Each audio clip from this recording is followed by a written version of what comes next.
Hi குட்டீஸ், welcome to காவ்யாஸ் Dale. துளசி மாடம் கதை கேட்கலாமா? பரம வைதிகரான அப்பா எங்கே கமலியின் கையிலிருந்து பிரசாதம் வாங்காமல் நாசூக்காக தட்டி கழித்து விடுவாரோ என்று உடன் வந்து அருகே நின்ற ரவி மனதில் எண்ணி தயங்கினான். ஆனால் அப்படி ஏதும் நடந்துவிடவில்லை. ஷர்மா புன்முறுவலோடு பிரசாதம் எடுத்துக்கொண்டார். கமலி கையில் இருந்த தட்டை கண்களில் ஒற்றிக்கொண்டு அவர் பிரசாதம் எடுத்துக்கொண்ட காட்சியை ரவியால் அப்போது நம்பவே முடியாமல் இருந்தது. திருப்பணிக்கு பணம் கொடுத்து ரசீது வாங்கினேல? இதோ ரசீது வாங்கியிருக்கோம்ப்பா. ரவி கோயில் திருப்பணிக்கு பணம் கொடுத்து கமலி பேருக்கு வாங்கியிருந்த ரசீதை எடுத்து அப்பாவிடம் நீட்டினான். கமலி மாடிக்கு போனாள். அவளை பின்தொடர்ந்த ரவியை, நீ கொஞ்சம் இரு, உன்கிட்ட பேச வேண்டியது இருக்கு என்று அவன் காது அருகே கூறினார் ஷர்மா. இதோ வந்துடுறேன்பா, ஒரு நிமிஷம் என்று அவருக்கு மறுமொழி கூறிவிட்டு மாடிப்படி ஏறினான் ரவி. அந்த வினாடியில் ஷர்மாவின் மனநிலை துல்லியமாகவும் தெளிவாகவும் இருந்தது. ஒரு பரிசுத்தமான பூரண ஞானியின் துணிச்சலுடனும் ஒரு கள்ளம் கபடமற்ற குழந்தையின் வெறுப்பற்ற மகிழ்ச்சியுடனும் இருந்தார் அவர். மாடிக்கு போன ரவியை எதிர்பார்த்து கையில் பஞ்சாங்கத்துடன் பென்சில் பேப்பருடன் மனதுக்குள் ஒரு தீர்மானத்துக்கு வந்தவரை போல் கீழேயே காத்திருந்தார் அவர். ஏதோ இனம் புரியாமல் ரவிக்கும் மனதில் ஒரு குதூகலம் பிறந்திருந்தது. அப்பா தன்னை கூப்பிட்டு கமலியை கோயிலுக்கு அழைத்து கொண்டு போக சொன்னதும், கமலியின் கையிலிருந்து பிரசாதம் வாங்கி கொண்டதும், அதன் பின் உடனே உன்னோடு கொஞ்சம் பேச வேண்டும், வருகிறாயா என்று தன்னை தனியே அழைத்ததும் நல்ல அடையாளங்களாக பட்டன அவனுக்கு.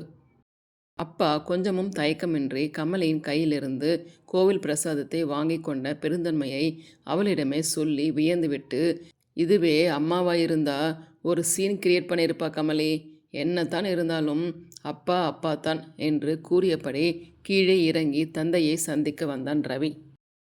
அவன் படியிறங்க தொடங்கிய போது, உங்கள் அம்மாவும் இப்படி முகமலர்ச்சியோடு என் கையிலிருந்து பிரசாதம் வாங்குகிற நாள் ஒன்று வரும், அதையும் நீங்கள் உங்கள் கண்களாலேயே பார்க்கத்தான் போகிறீர்கள் என்று கமலி உற்சாகமாக பதில் சொல்லியது அவன் காதில் விழுந்தது.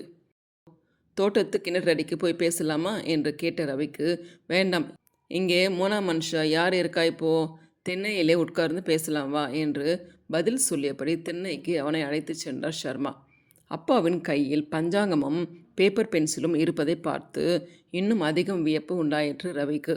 எதற்கும் அவரே விஷயத்தை முதலில் சொல்லட்டும் என்று சிறுவனாயிருந்த போது அதிகாலையில் அவரிடம் படிப்பதற்காக அடக்க ஒடுக்கமாக அதே தென்னையில் அதே இடத்தில் எப்படி பவ்யத்தோடு உட்கார்வது வழக்கமோ அப்படியே இன்றும் இப்போதும் உட்கார்ந்தான் அவன். என்னடா உன் மனசில் என்னத்தான் இருக்கு?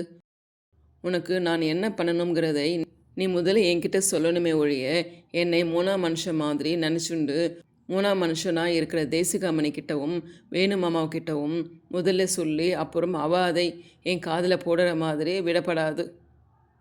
அது கொஞ்சம் கூட நன்னா இல்லை. இந்த சின்ன விஷயத்தில் நீ ஏன் இத்தனை இங்கிதம் இல்லாமல் நடந்துக்கணும்னு தான் எனக்கு புரியலை.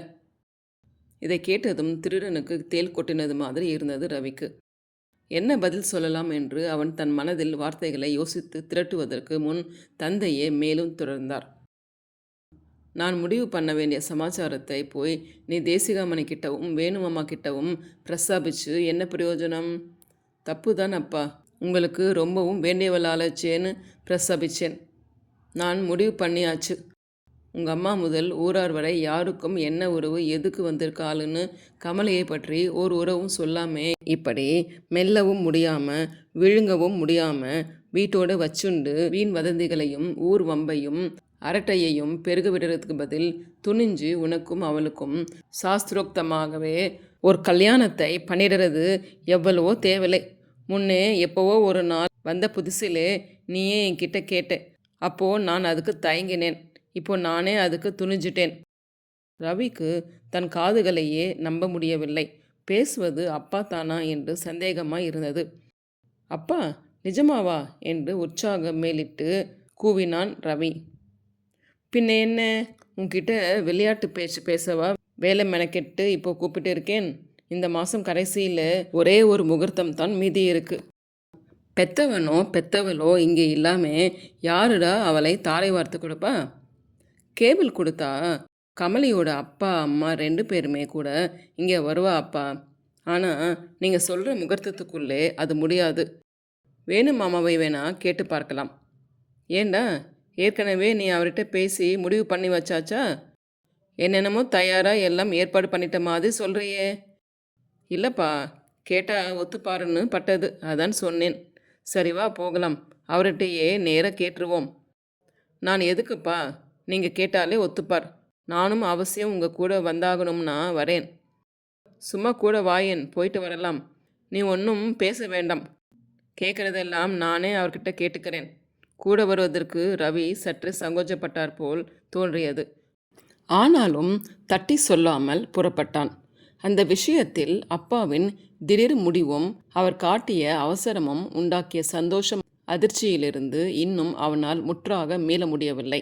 அதனால் தெருவில் நடந்து போகிற போது அப்பாவிடம் அவன் எதுவுமே பேசக்கூட இல்லை.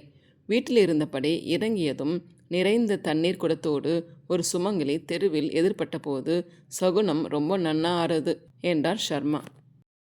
வேணுமாமா வீட்டை அவர்கள் அடைந்தபோது அவர் திண்ணையில் இருந்த மர பெஞ்சில் அமர்ந்திருந்தார். அவருக்கு எதிரே ஒரு பெரிய பழுக்கா தாம்பலம் நிறைய பழம், பூ, வெற்றிலைப்பாக்கு, பச்சை இலைக்காய் கொத்து எல்லாம் இருந்தன. வேணுமாமா அப்போது மிக மிக உற்சாகமாக இருந்தார். வாங்கோ, என்னோட எஸ்டேட் மேனேஜர் புதுசாக வீடு கட்டி கிரகப்பிரவேசம் பண்ணுறானாம். இப்போ தான் வந்து அதுக்கு என்னை அழைச்சிட்டு போகிறான். ஏது, அப்பாவும் பிள்ளையுமா இப்போ சேர்ந்து வந்திருக்கேள்? ரவிக்கும் எவனாவது வக்கீல் நோட்டீஸ் அனுப்பியிருக்கானா? அதெல்லாம் ஒன்றுமில்லை. கோவில் திருப்பணி டொனேஷன் விஷயம் நீங்கள் சொன்னபடி பண்ணியாச்சு. ரவியே கூட போய் பணத்தை கொடுத்து கமலி பேருக்கு ரசீது வாங்கிட்டு வந்துட்டான். சபாஷ். அப்புறம் சுபஷ்ய சீக்கிரம்னு பெரியவா சொல்லுவா. இந்த ஊர்க்காரர்களும் மற்றவாளும் பண்ணுற புரளியை பார்த்து பார்த்து நேக்கே தைரியம் வந்தாச்சு. நீங்கள் கொஞ்சம் பெரிய மனசு பண்ணி ஒரு ஒத்தாசை செஞ்சாகணும். இது மாதிரி ஒத்தாசையை பண்ணுற துணிச்சல் இந்த ஊரில் உங்களை தவிர வேறு யாருக்கும் இருக்கிறது இல்லை. ஏதேது பீரிகை ரொம்ப பெருசாக போடுறேலே, விஷயம் என்னன்னு முதலே சொல்லுங்கோ. கூட்டி முழுகி தட்டு தடுமாறி ஒரு வழியாக விஷயத்தை சொன்னார் ஷர்மா.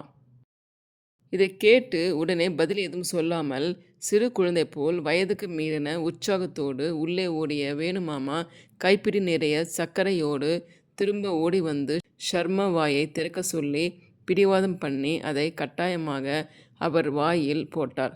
உற்சாகம் கரை புரண்டது வேணுமாமாவுக்கு. இப்போவே வசந்திக்கு தந்தி கொடுத்தாகணும். நீர் கொஞ்சம் கூட கவலைப்படாதேயும். எப்போ கமலையை நான் தாரை வார்த்து கொடுக்கணும்னு நீரே சொல்கிறீரோ அப்போது பெண்ணுக்கு பிறந்த வீடு இதுதான். கல்யாணமும் இந்த வீட்டிலேயே தான் நடக்கணும். லக்கின பத்திரிகை, முகூர்த்த கால் எல்லாத்துக்கும் உடனே ஏற்பாடு பண்ணிடுறேன். ஆத்துக்காரியை ஒரு வார்த்தை கேட்டுக்க வேண்டாமோ? கேட்கணுங்கிறது இல்லை. வசந்தி மாதிரி இவளும் நம்ம பெண் தான். இவளை நாம தான் தாரை வார்த்து கொடுக்கணும். புது புடவை கட்டிண்டு மனையில் வந்து என் பக்கத்திலே நில்லுன்னா மறுபேச்சு பேசாமல் வந்து நிற்பாள் என் ஆத்துக்காரி. அவளை பற்றி நீர் ஒன்றும் கவலைப்பட வேண்டாம். ஆத்திலே தான் அந்த கஷ்டமெல்லாம்.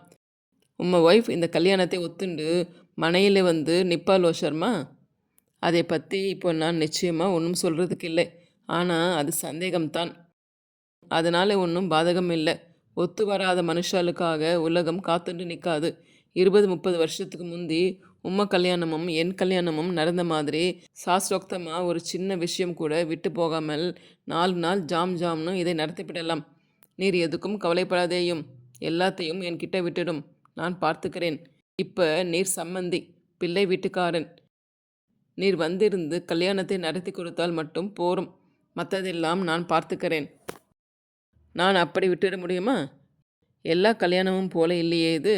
நானும் சேர்ந்து கவலைப்பட்டாகணுமே. 4 நாள் முகூர்த்தத்துக்கு வாத்தியார் ஒத்துண்டு வரணும். சீமாவையார் சொல்லி வச்சு மிரட்டி தடுப்பார். இது சாஸ்திர சம்மதமான கல்யாணம் இல்லை, வர முடியாதுன்னு வைதிகால் அட்டி சொன்னால் என்ன பண்ணுவேல்? அப்படி ஏதானும் இடைஞ்சல் வரும்னு தான் தோன்றது. வந்தாலும் பரவாயில்லை, நானே எல்லாம் பண்ணிக்கிறேன். அதுக்கு அவசியம் இருக்காது ஷர்மா. இன்னைக்கு முக்கால்வாசி புரோகிதாலும் வைதிகாலும் சாஸ்திரத்தையும் மந்திரங்களையும் நல்ல ரேட்டுக்கு வித்துன்னு தான் இருக்கா. கூட 10 ரூபாய் தட்சணையாக தரதா இருந்தால் சீமாவையார் ஆற்றிலே பூர்வ காரியங்கள் பண்ணி வைக்கிற அதே வாத்தியாரே வந்து நம்ம கமலையோட கல்யாணத்தை நடத்தி வச்சாலும் ஆச்சரியப்படுறதுக்கு இல்லை. இந்த யூரோப்பியன்ஸ் வேடிக்கையான ஜனங்களாக இருப்பா போல இருக்கு. இதுக்கெல்லாம் வேணும்னு ஆசைப்பட்டு தன்னோட அப்பா கிட்ட சொல்லி வேணா மட்டும் பணம் வாங்கிட்டு வந்திருக்கா அவ. நீங்கள் சிரமப்படணுங்கிறதுக்கு இல்லை. அதையே கமலி கிட்ட கேட்டு எல்லா செலவுக்கும் வாங்கிக்கலாம். உளராதேயும் சர்மா. எனக்கென்ன சிரமம் இதில்? நான் இதை போல 10 கல்யாணத்தை சொந்தமாக கையில இருந்து செலவழித்து பண்ணி வைப்பேன். அத்தனை சௌகரியத்தை பகவான் எனக்கு கொடுத்திருக்கான். எனக்கு இன்னும் ஒரு பெண் இருந்து அவளுக்கு கல்யாணம் பண்ண நேர்ந்தா அதுக்கு நான் தானே கையிலிருந்து செலவழிக்கணும். அதுக்கு இல்லை, நீங்கள் தப்பாக புரிஞ்சுக்கப்படாது. கமலி இதை ஒரு ப்ரெஸ்டீஜ் இஷ்யூவாக எடுத்துக்காம இருக்கணும் பாருங்கோ. அதனாலே நீங்கள் இதுக்காகனே அவகிட்ட இருக்கிற ட்ராவலர்ஸ் செக்ஸை மாற்றி பணம் எடுத்துக்கிறது தான் முறை என்று அதுவரை பேசாமல் இருந்த ரவி மெல்ல குறுக்கிட்டு விளக்கினான். அப்படியா?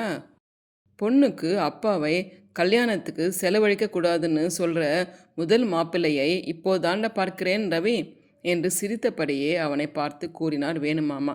ஷர்மாவோ ரவியோ அப்போது வேணுமாமாவை எதிர்த்து எதுவும் பேசவில்லை.